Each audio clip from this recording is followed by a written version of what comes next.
हिंदी साहित्य के द्वितीय प्रश्न पत्र में पूर्व में प्रथम अध्याय के संदर्भ में आपको विशेष जानकारी दे दी जा चुकी थी। इसी संदर्भ में आगे के अनुच्छेदों पर हम चर्चा करने जा रहे हैं। लेखक ने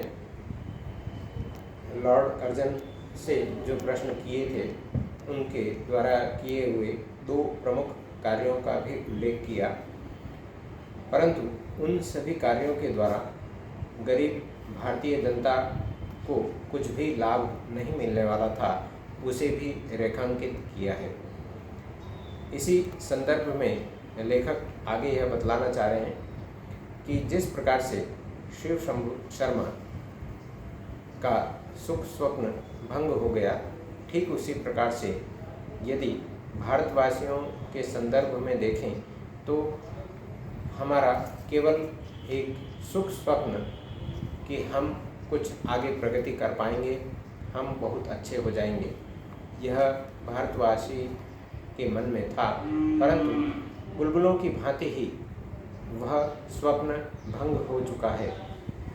जनता यह जानती है कि तख्तो-ताउज पर बैठने वाले लॉर्ड कर्जन जैसे कई कर्जन आए, वे भारत में सिंहासन पर बैठते हैं और यहाँ के राजा महाराजाओं द्वारा सलामी ली जाती है, परंतु वह सब यह जानते हैं कि यह कुछ समय तक के लिए ही रहने वाली चीज़ें हैं। यह सभी कीमती आसबाब जिसका था उसका ही रहेगा, परंतु हम जिस हाथी पर विराजमान होकर, अर्थात लॉर्ड कर्जन जिस हाथी पर विराजमान होते हैं, वहाँ सोने की झूले लगी हुई हैं, सोने का होदा है और उसी पर सभी की वाहवाही सुनते हैं।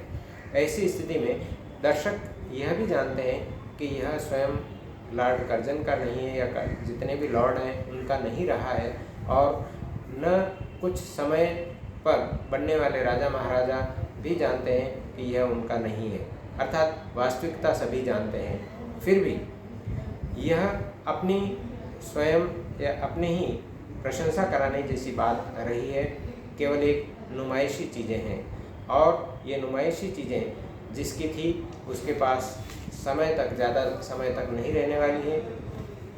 लेखक ने यह भी बताया है कि यह केवल कुछ समय के लिए तैयार की जाने वाली वस्तुएं हैं, इधर बनाया और उधर उजाड़ा, क्योंकि यह एम्फी थिएटर या जो दरबार है, भवन है, यह कुछ समय के लिए ही उन्हें सजाने की बात रही है।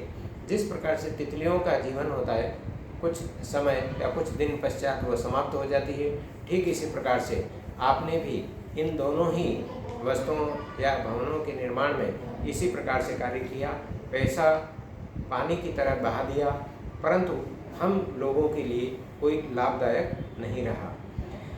हम तो केवल मात्र आपसे यही प्रश्न करना चाहते हैं, अर्थात लेखक शिव शंभू शर्मा के माध्यम से यह प्रश्न करता है कि आपके पास जितनी अवधि शेष है, उस अवधि में यदि कुछ भारतीयों के लिए अच्छा कार्य कर जाते हो तो बहुत अच्छा होगा, अन्यथा आपने कर्तव्य के नाम पर कोई कार्य नहीं किया, केवल मात्र शोक का काम किया है।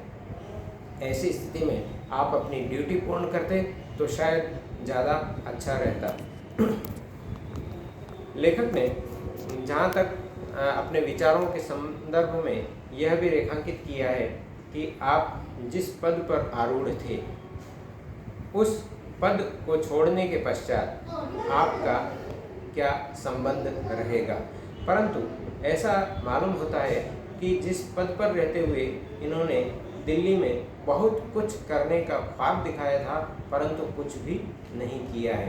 केवल मात्र अपने देश की प्रजा के हृदय में आपने स्मृति चिन्ह कुछ भी नहीं छोड़ा, अर्थात आपका कोई अच्छा कार्य होता तो आपको शायद याद रखते थे।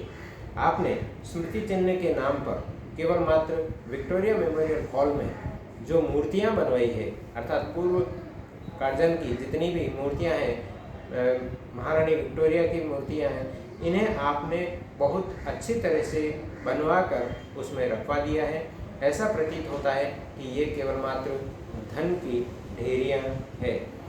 ये धन की ढेरियाँ केवल मात्र पक्षियों को चंद मिनट बैठकर उन्हें केवल विश्राम करने का ही एकमात्र साधन बनी हुई है।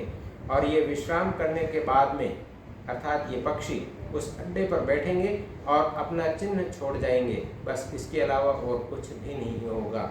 अर्थात इन्हें देखने वाला, साफ करने वाला कोई नहीं रहेगा। तो हे माय लॉर्ड, मैं केवल मात्र आपसे यही पूछना चाहता हूँ कि क्या वास्तव में ये मूर्तियाँ हमारे भारत की शोभा है या केवल मात्र दिखावे की ही मूर्तियाँ रहेगी। क्योंकि भारतवासी जहाँ अपने मन में अपने अन्य व्यक्तियों की जो इच्छाएं हैं, कार्य पूर्ति है, उन्हें देखना चाहेंगे तो केवल मात्र अच्छे कार्यों की पूर्ति के माध्यम से ही आपको याद करेंगे। अन्यथा हमारे करोड़ों भारतवासियों के लिए वह मूर्ति केवल मात्र एक प्रकार से पत्थर है, उसके अलावा और कुछ भी नहीं। अर्थात यूँ नहीं कि ये लॉर्ड रिपन की मूर्ति है या ये विक्टोरिया की मूर्ति है और इसमें जितना पैसा संगमरमर को तराशने में लगाया, शायद उससे कई गुना अधिक मात्रा में आपने खर्च कर दिया है।